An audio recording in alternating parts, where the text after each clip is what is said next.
Old-Fashioned 3 podcast. The one and only Jerry Reynolds with us. How are you, Coach? Well, I'm good. Yeah, I'm definitely part of the old-fashioned 3, and definitely some old-fashioned guys on there. And yeah, you, if you're calling an expert about explaining what's going on in the playoffs, you definitely got the wrong guy. I can't figure it out. All right. Thanks for your time, then. Yeah. See ya. Yeah. I mean, I can probably make up stuff like the guys on ESPN and all that. That's perfect. That's what we're doing. That's perfect. You're going to fit in great. Fits right in. Wow. What do you think the Sixers have to do now? And I not to take away from Boston, Jason Tatum was incredible, but where do the Sixers go from here, Jerry? Is this maybe the end of the road for Doc? Yeah, I think it is. Mm-hmm. I mean, I think it might be tough to bring Doc back, and I think he's a terrific coach, but I think it's kind of like Budenholzer and Monty Williams in today's game, especially teams that are expected to contend. You have to contend. Mm-hmm. And Doc's been there a while, and probably they need a new voice. So I could kind of see that. And like I say, I think, of course, that might be the good news for basketball fans, because Doc is terrific on TV. I hope they get him back on TV instead of some of the people they have. So that would be the plus, I guess. And maybe it'd be a plus if Mark Jackson gets a job, because whoever replaces him is better. Jeez. Nice. I'm such a fan of that. That's great. Yeah. Hey, Jerry, when you get into a playoff situation, are there players that like that you can rely on in the regular season, but maybe not in the postseason? And I think about this like with James Harden and Joel Embiid, two guys that when it's come to big spots in their careers, they've just not shown up.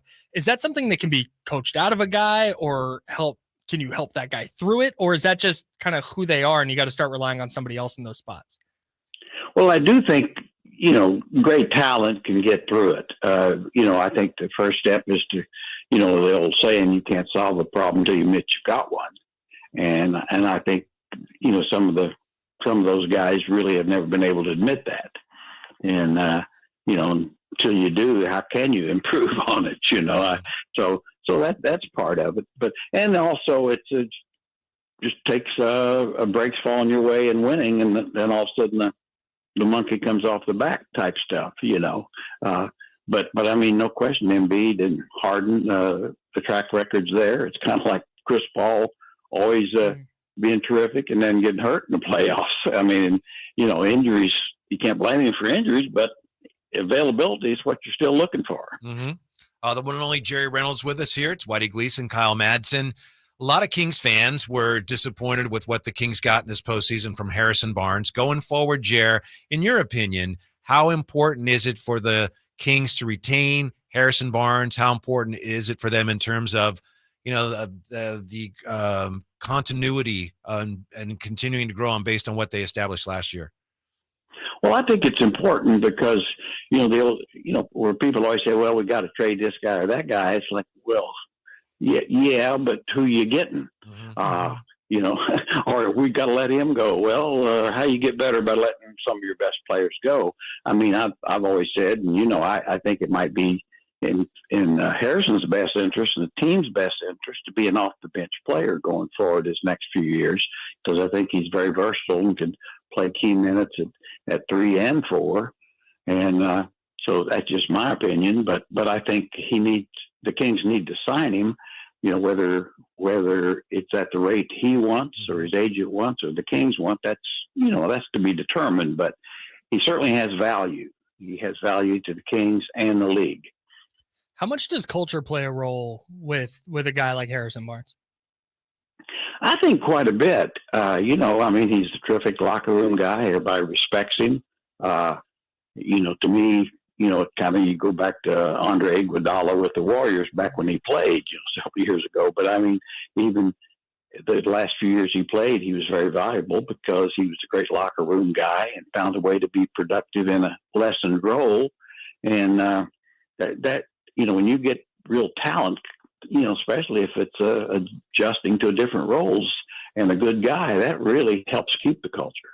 We're, of course, talking to Jerry Reynolds here, catching up on the NBA playoffs. Whitey Gleason, Kyle Madson.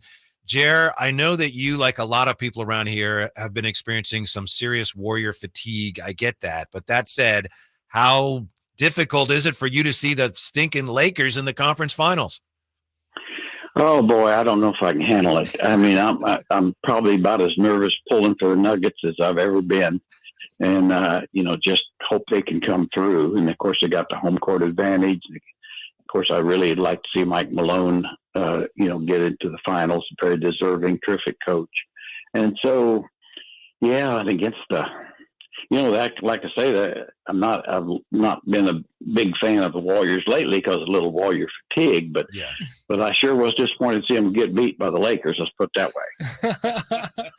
Is there? I don't want to say is there any chance, because of course there's a chance they got to play the games, but what's the path for Miami to get past Boston? I don't know how they do. They shouldn't be where they are. Right. And that's a credit to probably, Eric Spoelstra and Jimmy Butler would be the thing. I mean, you got a lot of guys out there who probably half the teams in the league wouldn't win any of them. And, but they're so well coached and tough minded. And then with Bam Adebayo, certainly, and Jimmy Butler, I mean, those are tough, physical, smart guys do what they do. So I think they'll win a couple games. I just can't imagine them beating Boston in a 7-game series. Yeah. Mm-hmm. And I think that, I don't want to speak for the league, but I'll bet you anything they would kind of prefer to see the Boston. They would probably like to see the Boston Celtics and the Los Angeles Lakers in the finals. What do you think? For sure. I'd be dialed for Nuggets. You think there's a chance of that? Yeah. Jerry, before we let you go, we appreciate your time as always very, very much. I know there's a lot of talk here about Vezenkov, Sasha Vezenkov, and, we don't know a lot about him. I'm not sure what you know about him, so I was going to just ask you this way. In your experience, what are some of the biggest adjustments for a guy coming into the NBA from EuroLeague? I think the biggest one is just speed of the game. They play a more highly structured game over there, then they can play a pure zone, which you can't in the NBA. So that makes it different. And, but it's also true that from a fundamental standpoint, the European players are basically drilled in the fundamentals much better than in America. So, so many of those Euros are really have the complete game without maybe some of this speed and quickness of others. So, the way I look at him, I don't know much, but I trust that I'm at stage where Monty McNair and Mike Brown think he's a guy they want. And I'd have to think they've proven to be right. Yeah. A high percentage. Do you think the Kings would be, I guess, in a good spot if that's kind of their big offseason acquisition? Well, I hope it's not the only one, to be honest with you. I can see where it would be probably a minor adjustment help type thing, a little more depth. Sure. But I think, to me, and Whitey knows this, I think they need an athletic 4-5 guy who can guard fives, who can guard fours, play four, play with Sabonis, shoot threes, spread the floor.